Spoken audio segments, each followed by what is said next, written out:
tremendo privilégio poder estar aqui diante dos irmãos e falar da preciosa palavra de Deus. Charles Spurgeon, pregador britânico, todas as vezes que ele subia no púlpito, ele se ajoelhava diante da palavra de Deus, a poderosa palavra de Deus. E ele sempre começava se dirigindo aos irmãos da seguinte maneira: é um tremendo, tremendo privilégio poder estar diante desse livro, onde há sangue, onde há poder e aonde há entrega. É um privilégio estar com os irmãos essa noite. Quero agradecer ao Axel, ao pastor, por estar me recebendo.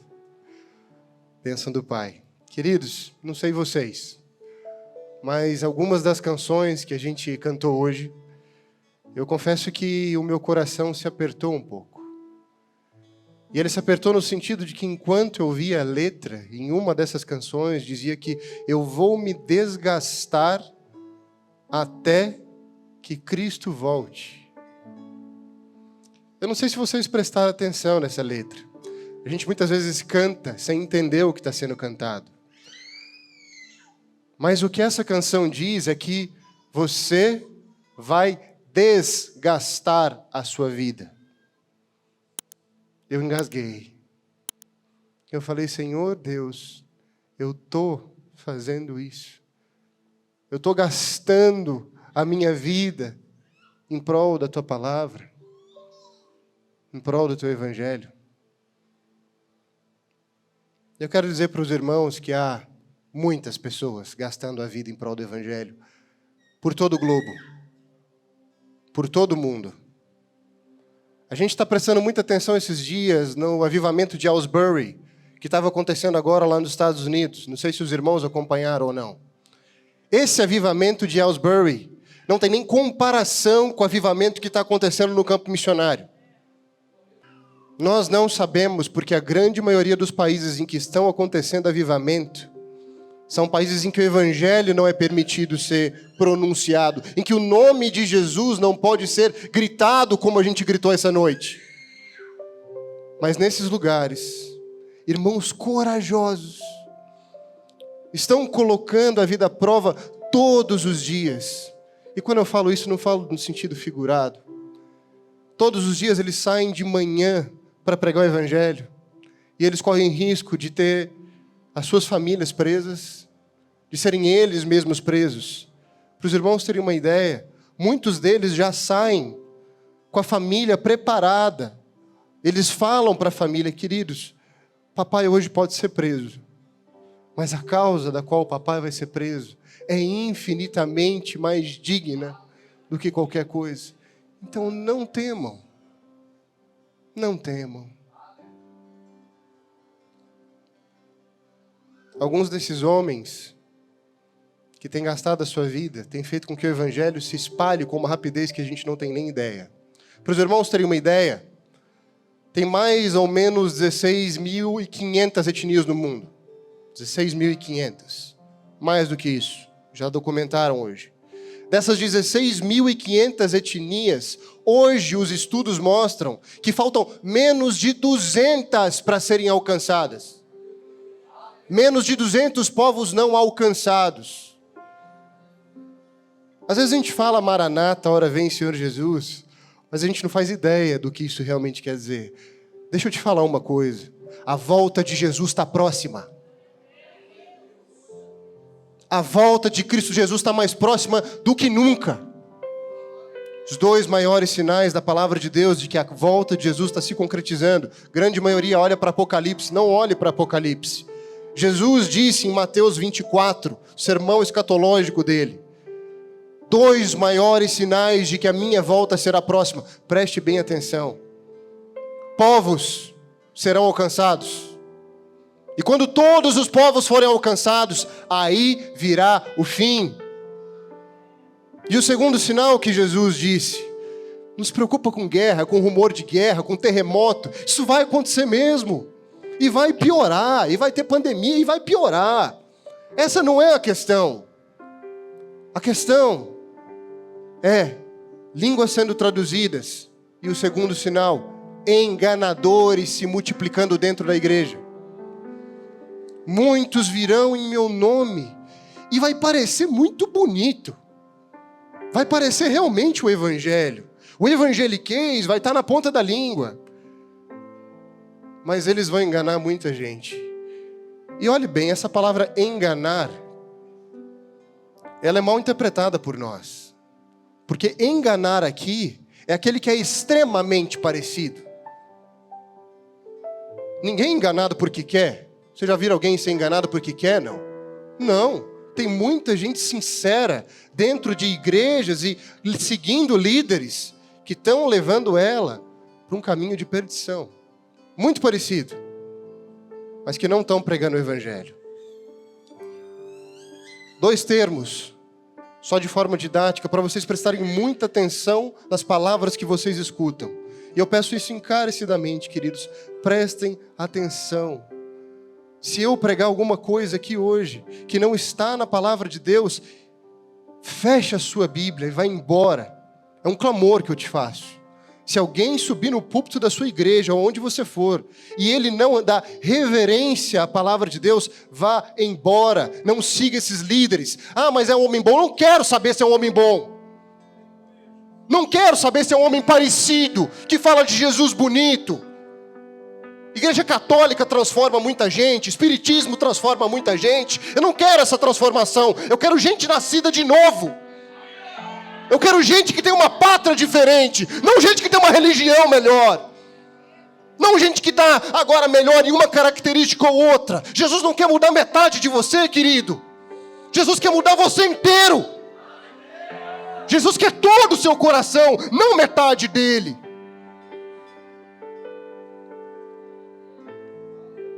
Um amigo meu tem visão de anjo. E daqui a pouco eu vou entrar na palavra de Deus, meus queridos. É só uma breve introdução. A exaltação é toda para a palavra. Mas esse meu amigo, ele enxerga anjos, ele vê anjos. E certa vez ele foi comprar um carro. E o vendedor do carro era um satanista. Esse satanista chegou para ele e falou assim: eu sei que você vê anjo. Eu sei que você vê demônio. Ele já se assustou, deu um passo para trás. Ele falou assim: é o seguinte, sei que você tem uma igreja. Quero fazer um trato com você hoje. Vamos fazer o seguinte. Vou te dar aqui os números da Mega Sena.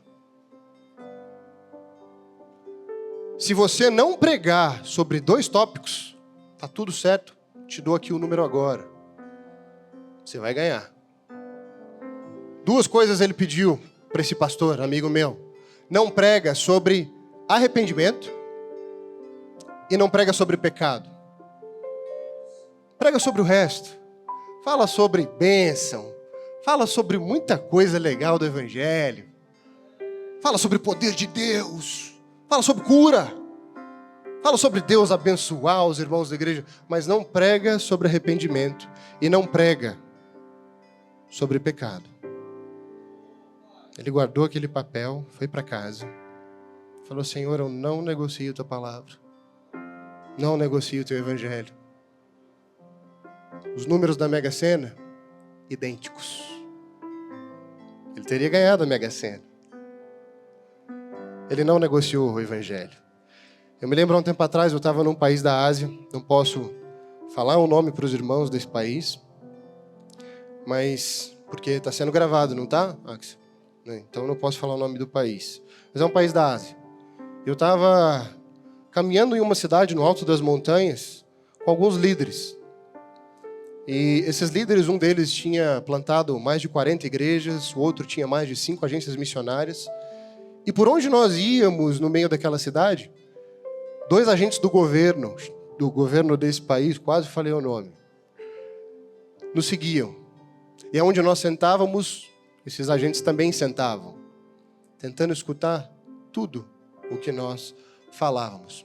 Eu me lembro que, apesar da tensão, a gente não pode falar a palavra igreja para os irmãos terem ideia. Lá a gente tem que falar a palavra clube. Não pode falar igreja. E no meio daquela tensão toda, eu me lembro que eu sentia uma paz, mas uma paz tão grande, porque eu tinha certeza absoluta que eu estava conversando com alguém que morreria por Jesus. Alguém que era cristão de verdade. Não é o que eu vivo no Brasil. Não é o que eu vivo aqui. Aqui no Brasil é impressionante, mas eu vi uma tensão contrária. Quando eu estou conversando com irmãos, eu nunca sei se a pessoa realmente compreendeu o Jesus das Escrituras. Eu não sei se ela entendeu quem Jesus é. Então eu fico tentando entender quem esse cara, se ele é cristão ou não é. E é tão engraçado porque aqui no Brasil a gente deu vários apelidos, né, para tipo de cristão. O Alisson falou de um aqui mais cedo, o cristão 007. Aí tem o cristão carnal, esses dias eu escutei essa. O cristão carnal, primeira vez que eu escutei essa. Aí tem o cristão de banco, ou crente de banco, né? Enfim, a gente tem um monte de adjetivos aí para falar sobre os cristãos aqui no Brasil. Não sei se vocês sabem, mas cristão foi um apelido que a igreja de Antioquia, em Atos 11, deu para os discípulos. Por que eles deram esse apelido para os cristãos? Cristão significa do partido de Jesus. Aquele que imita Jesus. Aquele que é tão parecido com o comportamento do mestre que ele é um pequeno Cristo. Esse é o cristão. Cristão é uma bandeira. Cristão é uma pátria. Cristão é uma nacionalidade. Dizer que existe cristão nominal, cristão carnal, é uma contradição em si mesmo. Não existe isso. Não existe crente de banco.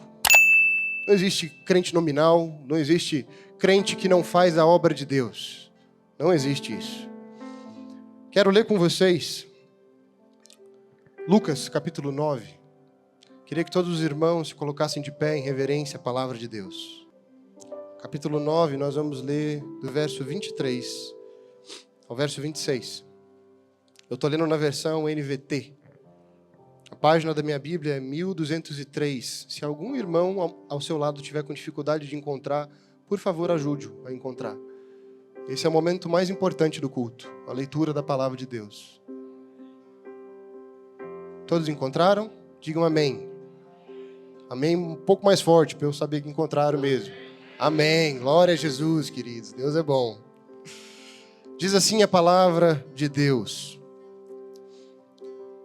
Disse a ele a multidão: se alguém quer ser meu seguidor, negue-se a si mesmo. Tome diariamente sua cruz e siga-me. Se tentar se apegar à sua vida, a perderá. Mas se abrir mão de sua vida por minha causa, a salvará.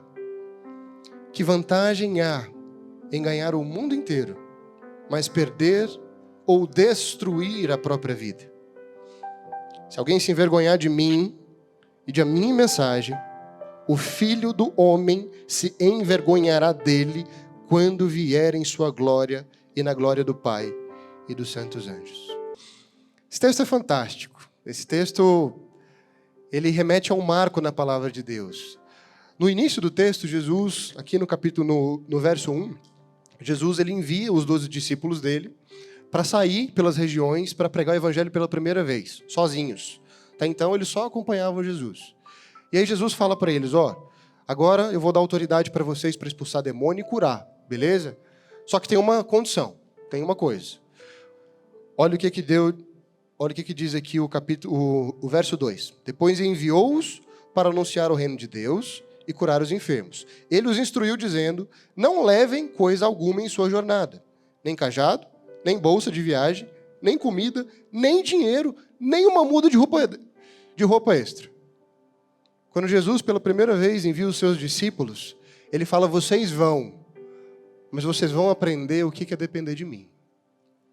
Vocês vão aprender que não é na força de vocês, que não é do jeito de vocês, que não é no mecanismo de vocês, vocês vão aprender a andar sem nada.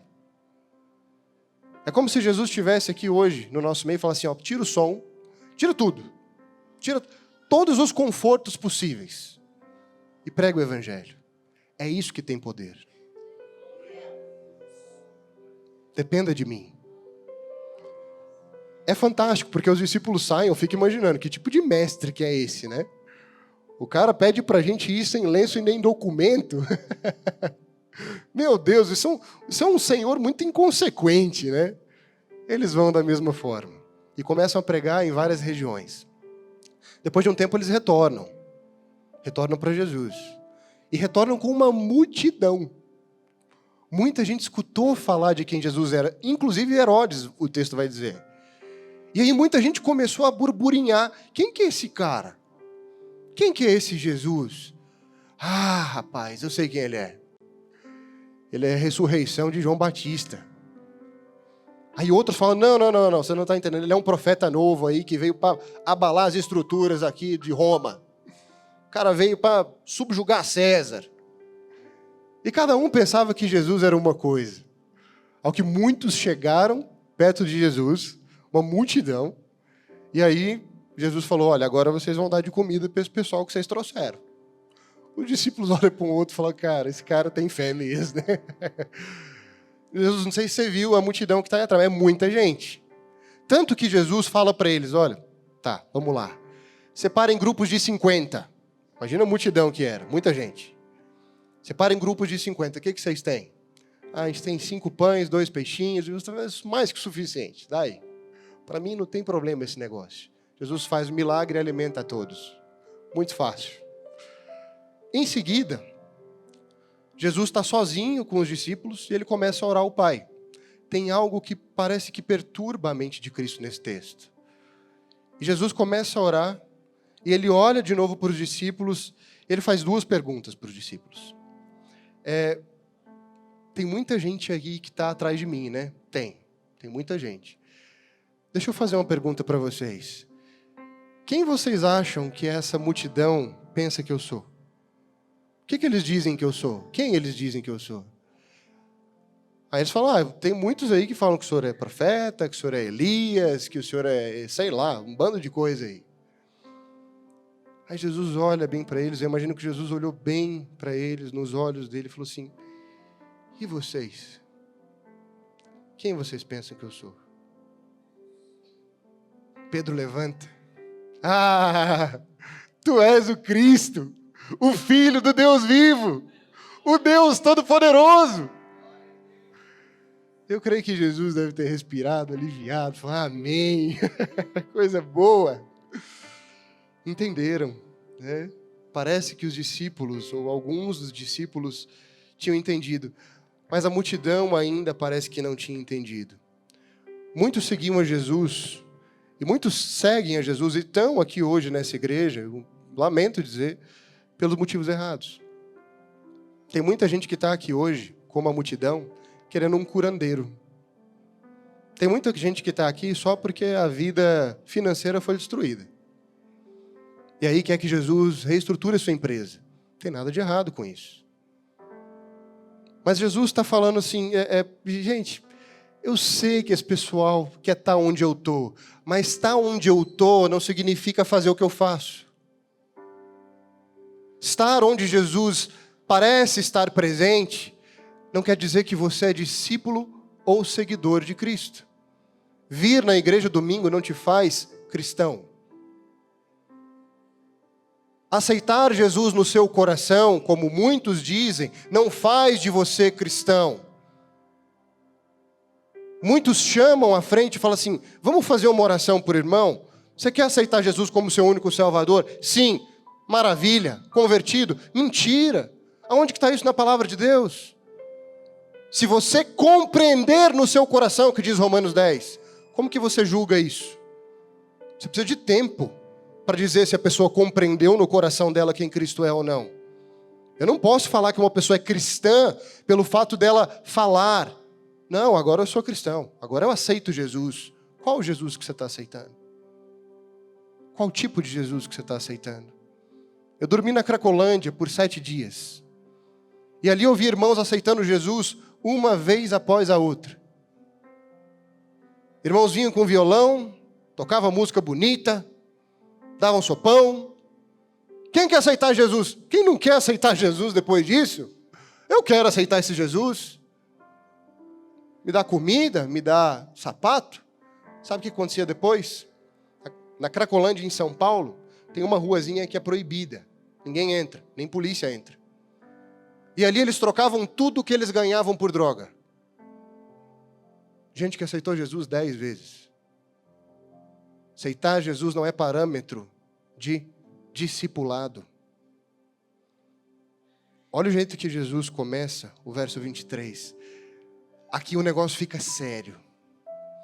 Aqui o tom de Jesus parece que muda. E aí Jesus começa se referindo à multidão. Ele não está mais só falando para os discípulos aqui. Ele está falando para a multidão. E aí ele fala, olha, galera, bom demais vocês estarem aqui. Estou muito feliz.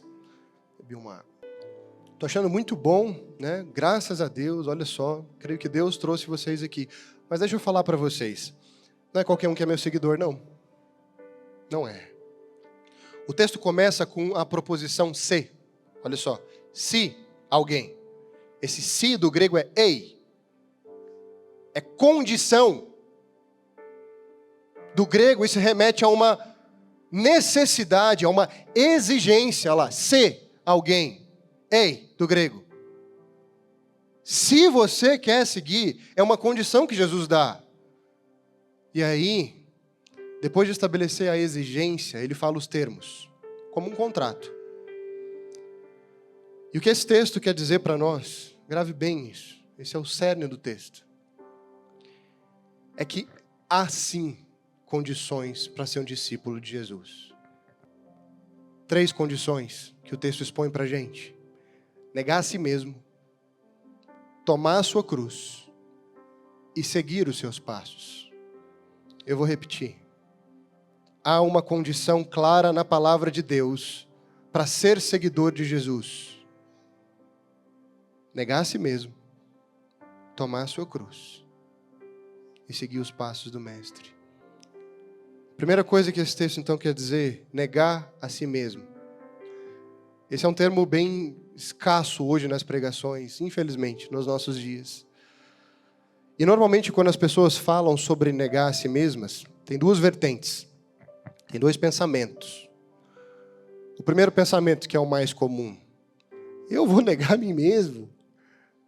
Eu sou filho do rei. Jesus morreu por mim, você não está entendendo. Eu sou filho do mestre, ele morreu para que agora eu tenha vida. Então eu não preciso esse papo de me negar. Pelo contrário, o evangelho coach dos nossos dias tem falado, há algo escondido em você, que você só precisa acessar. Aonde que está isso na palavra de Deus? Aonde que a palavra de Deus diz que há algo de bom em nós? Se você souber, por favor, abra. Me fale agora. Te desafio. Aonde que na palavra de Deus diz que nós somos o centro do coração de Deus? Aonde que fala isso? Heresia de Satanás. Nós subjugamos Jesus à nossa vontade. Nós o tornamos um garçom, um serviçal. E quando ele traz o prato para a gente comer, a gente cospe nele. E daí a gente fala que é cristão para o mundo. A gente fala que está tudo certo. Não mais eu, mas Cristo vive em mim. Você tem ideia do que isso quer dizer, querido? Você tem ideia da dimensão espiritual que uma frase dessa carrega? Nós nos acostumamos a falar a palavra como crianças, como quem não sabe nada do que elas significam. Mas nós dizemos da mesma maneira. E aí a gente convence um bando de gente lá fora que quer encontrar realmente com Cristo. E elas olham para a nossa vida e falam, o quê? É esse Jesus? É esse homem? Eu não quero esse homem. Eu não quero. Eu não quero. Eu me enojo. Eu fui ateu por anos, meus queridos. Eu recebi 20 pastores na minha casa. Os 20 pastores, para os 20 eu fiz uma pergunta, traz sua esposa. Deixa ela falar que o senhor é um homem de Deus. Eu não quero saber da sua habilidade de falar. Queridos, deixa eu te falar uma coisa. Todo pastor tem a habilidade de te convencer. De te manipular. Vocês não têm noção do cuidado e a oração que eu tenho antes de subir no púlpito. Porque eu sei que minhas palavras vão te influenciar. Eu sei disso. Vocês não têm noção, o medo, é medo mesmo, que eu tenho de subir no púlpito para falar para vocês essas coisas. Não são vocês que vão me cobrar. É o Senhor Jesus no julgamento. Jesus olha para os discípulos, fala, há uma condição. A segunda coisa que normalmente é mal interpretada no sentido do negue-se a si mesmo. Beleza, é para me negar? Eu vou conquistar o amor de Deus. Eu vou mostrar que eu consigo. Jejum após jejum, oração após oração. Vontade após vontade. Tempo após tempo. Para quê? Para provar para Deus que você é digno de alguma coisa. Está errado. Jejum após jejum, oração após oração, meses e meses e meses e meses e meses, tentando convencer, tirar, arrancar da mão de Deus o seu desejo, a sua vontade. Meus amados, jejum, oração, é para que a gente se pareça com Ele. É para que a gente fique mais parecido com as vontades dEle. É para que a minha vontade morra cada dia mais. Essas duas vertentes têm um grande problema. É o antropocentrismo. Elas botam o homem no centro. A vontade do homem no centro. Vocês estão entendendo, não? O que muda é o garçom. Se antes Satanás me trazia as coisas que eu queria, agora é Deus. O prato é o mesmo. Meus sonhos são os mesmos do mundo. Minha vontade é a mesma do mundo. Minhas prioridades são a mesma do mundo. A minha agenda é a mesma do mundo. Aliás, desculpa, não é exatamente a mesma, que eu vou no culto domingo. Só mudei o garçom. Se antes era Satanás que trazia para mim, agora é Deus, agora é Jesus que traz para mim. Nem comiseração, nem orgulho. Nenhuma dessas vertentes estão na palavra de Deus. Negar a si mesmo, meus queridos, é um ensinamento que mais se repete nos evangelhos. Jesus amava esse ensinamento. É repetido por 6 vezes nos 4 evangelhos. E eu vou citar 2 exemplos para vocês, de homens que logo em seguida Jesus fala aqui, no verso que demonstra bem o que é negar a si mesmo. Olha comigo o verso 24. O que significa negar-se a si mesmo? O que é o contrário de negar-se a si mesmo? Se tentar se apegar à sua vida, a perderá. É o que o texto diz. O contrário de você não negar a si mesmo é você tentar conquistar a sua vida do seu jeito, da sua forma. E isso muitas vezes eu estou falando de ministério, viu? Ministério. Eu passo por cima dos outros, eu passo por cima da palavra de Deus, eu passo por cima das leis dos homens para alcançar meu ministério. Tem muita gente que faz isso. Meus amados, Deus vai te colocar onde você precisa estar, no tempo certo. Não precisa ter medo. Não sei se vocês já entenderam na palavra de Deus, mas uma coisa que a gente odeia e que Deus ama é processo. Deus é um Deus de processos. Deixa eu te falar uma coisa, querido. Deus não precisa de você, tá? Desculpa te falar isso, mas é verdade. É o que a palavra de Deus diz. Deus não precisa de nós. Há tribos sendo alcançadas pelo Evangelho através de sonhos. Tribos no meio da África. Homens que estão andando no meio do deserto, que de repente vem uma imagem de um homem e que ele se apresenta como Jesus e toda a tribo é transformada. Judeus estão diariamente tendo sonhos com Cristo Jesus. Muçulmanos se convertendo. Nunca teve um movimento tão grande de muçulmanos se convertendo quanto agora. Sonhos. Deus não precisa da gente. Deus não precisa do nosso talento, da minha voz. Ele quer nos incluir. Ele quer que nós participemos disso. Isso é maravilhoso. Agora, o que acontece com um homem, nesse texto, que tenta ganhar a sua vida? Que tenta se apegar à sua vida? Há 2 parâmetros muito bons na palavra de Deus para a gente entender. O primeiro é de Lucas 12. Se você puder, abra comigo. Lucas 12. 2 homens na palavra de Deus. O primeiro é esse. Olha só o que diz. Então eles contou uma parábola. Um homem rico tinha uma propriedade fértil que produziu boas colheitas. Pensou consigo, o que devo fazer? Não tenho espaço para toda a minha colheita. Por fim disse, já sei! Vou derrubar os celeiros e construir outros maiores. Assim terei espaço suficiente para todo o meu trigo e meus outros bens. Então direi a mim mesmo: amigo, você guardou o suficiente para muitos anos, agora descansa, coma, beba e alegre-se. Mas Deus lhe disse: louco, você morrerá esta noite, e então quem ficará com o fruto do seu trabalho? Um outro homem, que também faz referência àquele que conseguiu conquistar a sua vida, um homem muito famoso, a gente ama ele, Salomão. Para os irmãos terem uma ideia, não sei se vocês têm ideia do que era a fortuna de Salomão, mas o salário de Salomão eram 666 talentos por ano. 666 talentos dão mais ou menos 25 toneladas de ouro por ano. Esse era o salário de Salomão. Uma grama de ouro hoje, R$321. Uma tonelada, 321 bilhões de reais. 25 toneladas, 8 bilhões de reais. Essa era a fortuna de Salomão. Bem sucedido, né? Construiu o templo. Rico, famoso, poderoso. No final da vida dele, ele escreve o livro de Eclesiastes, que é conhecido como o livro mais mal-humorado da palavra de Deus. Sabe por quê? Porque ele sofre depressão. Louco e depressivo.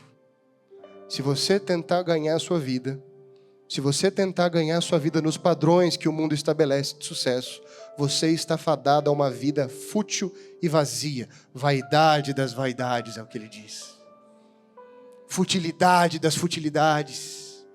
Que perda de tempo que eu tive. Quanto tempo eu perdi nessa terra, tentando provar para mim e para os outros que eu era um homem de sucesso, mas não perante o Criador do universo. Esses são dois homens que provaram para o mundo que conquistaram a sua vida. E o final da vida deles foi um fracasso perante o Deus do universo. Negar a si mesmo, querido, é que você não pode se aceitar como você está. Você não deve se aceitar como você é. Tira esse papo, em nome de Cristo Jesus, da sua mente e do seu coração. Nós somos trapos de imundícia, é o que a palavra de Deus diz. Nós não temos nada que Deus se agrade, absolutamente nada. Não há nada em nós que atraia a Cristo Jesus, nada, meus amados. Você sabe por que Cristo, por que Deus olha para nós e Ele vê algo diferente? Não é porque Ele viu alguma coisa em mim. Eu estava morto, como diz Efésios capítulo 2, morto nos meus delitos. Morto prega, morto louva, morto faz alguma coisa. Foi o próprio Deus que nos tirou da cova. É o próprio Deus que nos traz a vida. É o próprio Deus. Quem Ele vê então? Ele não vê a nós mais. Ele vê uma imagem de Cristo Jesus, do qual morreu por nós, em nós agora. Não mais eu, mas Cristo habita em mim. Não é o que o texto diz? E aí sim ele diz: meu filho amado em que eu me comprazo. Como é gostoso o Evangelho. Como é gostoso essa sensação de fazer parte de um só com Cristo Jesus. Meus amados, deixa eu falar uma coisa para vocês. Quando vocês experimentarem o que é a cruz de Cristo, nada mais faz sentido. Sabe o que é nada? É nada. Nada mais faz sentido. A segunda condição que Deus estabelece nesse texto: negue-se a si mesmo. Tome a sua cruz. Jesus não pede só para a gente enxergar que nós não temos nada de bom em nós mesmos. Ele nos dá um caminho. Ele fala: olha, não é para você só desapegar daquilo. É para você se apegar a isso. Tem muita gente que nega a si mesmo. Em outras religiões até isso é muito mais comum. Tem muçulmanos que entregam suas vidas pela sua religião. Eles se tornam homem-bombas. Então não é só o fato de se negar que esse texto está dizendo. Jesus dá o parâmetro para a gente, Ele dá o caminho. Ele fala: negue-se a si mesmo e tome a sua cruz. O que significa esse tomar a cruz nesse texto? É estranho Jesus falar isso, sabe por quê? Jesus não tinha morrido ainda. Jesus não tinha sido crucificado. Querido, se a cruz não é evidente na sua vida, talvez você ainda não entendeu o que é o cristianismo. Se o mundo ainda não percebeu que você é um homem morto, uma mulher morta,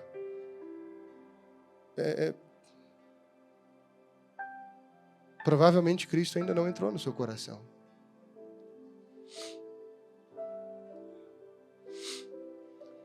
A terceira coisa que Deus diz nesse texto: negue-se a si mesmo, tome sua cruz e siga-me. Nosso mestre é o melhor mestre do mundo. Nosso mestre é o mestre mais atípico do mundo. Queridos, eu estudei sobre vários deuses enquanto eu era ateu. E eu tentava ver lógica nesses deuses. Sabe o que é engraçado? Todos os deuses de todas as religiões, eles estão por cima, olhando os súditos. E eles exigem um monte de coisa difícil, complicada. E bem no fundo, o interesse é sempre da pessoa em realizar o próprio sonho. Jesus está desconstruindo tudo isso. Ele fala, deixa eu falar uma coisa para vocês. Negue-se a si mesmo, tome a sua cruz e siga-me. É pesado, não é? Muito pesado, não sei vocês. Mas esse é um pedido muito... Não é mais ou menos da vida. Não é uma parte da vida. É toda a vida. Que tipo de líder que era esse? C.S. Lewis vai dizer o seguinte. C.S. Lewis é um escritor britânico. Ele vai dizer que tem 3 opções para a gente pensar de Jesus, desse Jesus. Ou Jesus era louco, ou Jesus era mentiroso, ou Jesus era quem ele diz que é. Você tem 3 opções essa noite. Eu te dou 3 opções. E a palavra de Deus te dá 3 opções essa noite. Ou você vai sair daqui hoje, e Jesus é um louco para você. E se ele for louco, nunca mais pise aqui. Ou Jesus é um mentiroso, rasgue sua Bíblia. Não escute o que eu estou te falando. Ou se Jesus é quem diz que é, então abrace a sua cruz. Tome a sua cruz com toda a graça e amor do mundo. Para finalizar, eu queria que os irmãos abrissem Filipenses capítulo 2. Como eu estava falando para os irmãos, nosso Jesus não é um Jesus severo. Ele não é um Deus luxuoso. Ele não é um Deus que precisa de uma adoração. Ele nos deu o exemplo em si mesmo. Filipenses capítulo 2, a partir do verso 6. Quero ler com os irmãos e prestem bem atenção para que a gente finalize. O texto diz assim: embora sendo Deus, não considerou que ser igual a Deus fosse algo a que devesse se apegar. Em vez disso, esvaziou-se a si mesmo, assumiu posição de escravo e nasceu como ser humano. Quando veio em forma humana, humilhou-se e foi obediente até a morte e morte de cruz. Por isso Deus o elevou ao lugar de mais alta honra. Ele deu um nome que está acima de todos os nomes, para que o nome de Jesus, todo joelho se dobre, nos céus, na terra, debaixo da terra, e toda língua declare que Jesus Cristo é o Senhor.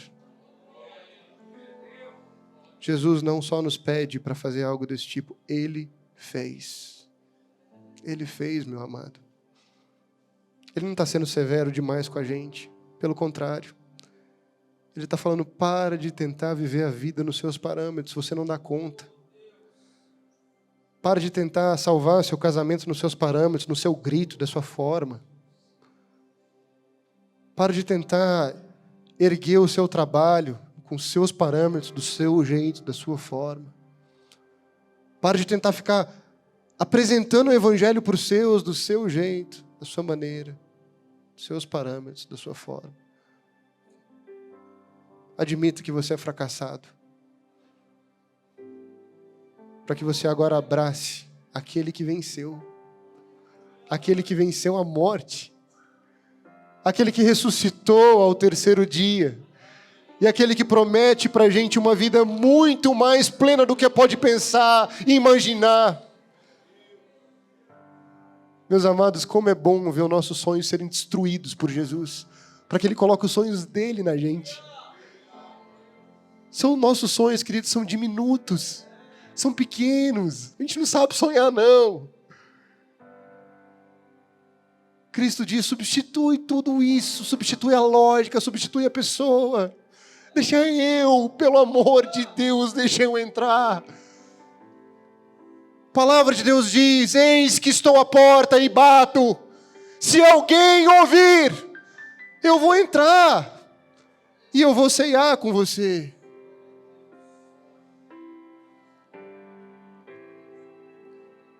Queridos, queria terminar contando para vocês uma história. Não sei se os irmãos conhecem. O movimento dos moravianos foi um movimento missionário de homens e mulheres de Deus. Esses homens e mulheres de Deus fizeram uma corrente de oração. 24 horas, todos os dias. Sabe quanto tempo que durou? 100 anos. 100 anos durou essa constante oração dos moravianos, ao que muitos missionários saíram desses pedidos de clamor e desse movimento de oração que os moravianos faziam. 2 jovens em especial, eles identificaram que havia um senhor britânico que havia colonizado muitas regiões das Índias, e ele tinha feito cerca de 2.000 escravos. Esse senhor britânico, ele era ateu. E esses 2 jovens, de aproximadamente 20 anos, chegaram para esse senhor britânico e falaram, senhor, a gente pode ir até o meio desses escravos para a gente pregar a palavra? O senhor britânico falou, de forma alguma. Eu não acredito nessa baboseira desse Deus de vocês. Tira o cavalinho da chuva. Esses jovens voltaram para casa, continuaram em oração, clamando a Deus, Senhor, qual é o próximo passo? O que a gente faz? 20 anos de idade. Esses jovens chegaram novamente para esse britânico. Fizeram uma proposta para ele. O senhor pode fazer uma coisa? O senhor permite que nós nos vendamos como escravos para o senhor? Para que a gente possa pregar no meio desses escravos que nunca vão escutar falar do Evangelho de Cristo, se a gente não for? O senhor falou para eles, pode, mas é o seguinte, eu não pago nem a passagem de vocês de navio. Só não tem problema. Com o dinheiro que a nossa família vai ter ao nos vender como escravos, vai custear a nossa viagem. Toda a igreja se reuniu no porto. Os pais daqueles jovens, família, tios, todos no porto, chorando, em alta voz. E aqueles jovens olham,